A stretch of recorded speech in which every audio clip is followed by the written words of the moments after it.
قرآن میں فرمایا گیا والذین آمنوا اشد حبا للہ، اشد حبا للہ، اشد کا لفظ آپ جانتے ہیں شدید ترین، جو واقعی صاحب ایمان ہیں وہ شدید ترین محبت کرتے ہیں اللہ کے ساتھ۔ اور رسول نے اپنے بارے میں فرما دیا بہت خوبصورتی سے، لا یؤمن احدکم حتی اکون احب الیہ من والدہ وولدہ والناس اجمعین، تم میں سے کوئی شخص مومن نہیں ہو سکتا جب تک کہ میں اسے اس کے باپ سے، اس کے بیٹے سے اور تمام انسانوں سے زیادہ محبوب نہ ہو جاؤں۔ تو یہ محبت روح ہے، نظر تو نہیں آتی، نظر آئے گی اطاعت کہ آپ نے اللہ کا حکم مانا، رسول کا حکم مانا، لیکن یہ اطاعت عبادت تب بنے گی جبکہ اللہ کی محبت کے جذبے سے سرشار ہو کر اللہ کی اطاعت کی جائے۔ چنانچہ قرآن میں اس کی بڑی عمدہ مثال ہے، جب حضرت موسیٰ علیہ السلام پہلی مرتبہ فرعون کے دربار میں پیش ہوئے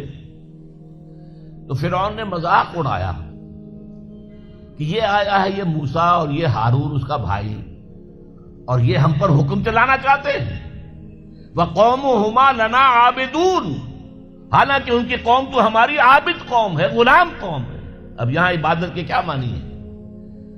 بنی اسرائیل پوجتے نہیں تھے، وہ بادشاہ کی پرستش نہیں کرتے تھے، لیکن بادشاہ کی اطاعت کرنے پر مجبور تھے، اطاعت کرتے تھے۔ اس کو اس نے کہا وَقَوْمُهُمَا لَنَا عَابِدُونَ، ان کی قوم جو ہے وہ تو ہماری عابد ہے، عبادت گزار ہے، ہماری غلام ہے، ہماری اطاعت شعار ہے، ان کو کیا حق پہنچتا ہے ہماری بلی ہمیں کو میاؤں۔ اچھا کوئی شخص کہہ دے کہ یہ تو فرعون کا لفظ ہے، آپ اسے دلیل کے طور پر لے آئے، اللہ کا لفظ تو نہیں ہے یہ، تو وہ بھی سن لیجئے۔ ایک دوسری ملاقات میں حضرت موسیٰ علیہ السلام نے جب دعوت پیش کی تو فرعون نے طنز کیا، الم نربک فینا ولیدا، اے فرعون، اے موسیٰ تم وہی نہیں ہو جسے ہم نے اپنے گھر میں پالا پوسا تھا۔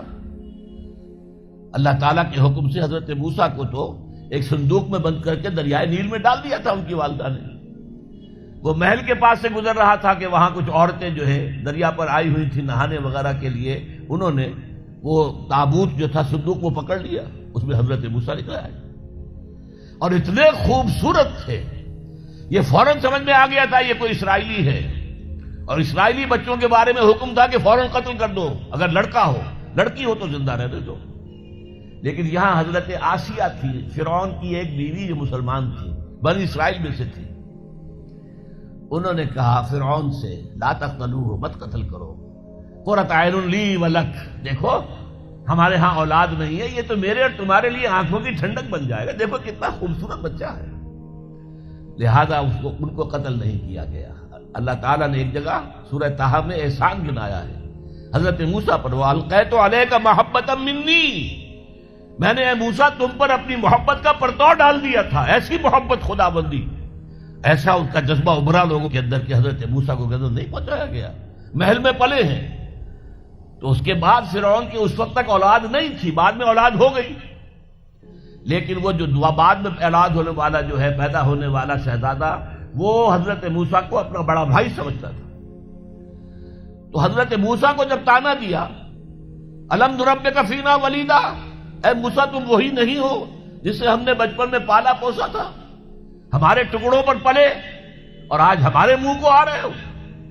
اس کا جواب کیا دیا حضرت موسیٰ نے؟ وَتِلْكَ نِعْمَةٌ تَمُنُّهَا عَلَيَّ أَنْ عَبَّدْتَ بَنِي إِسْرَائِيلَ، بڑا احسان کیا تو نے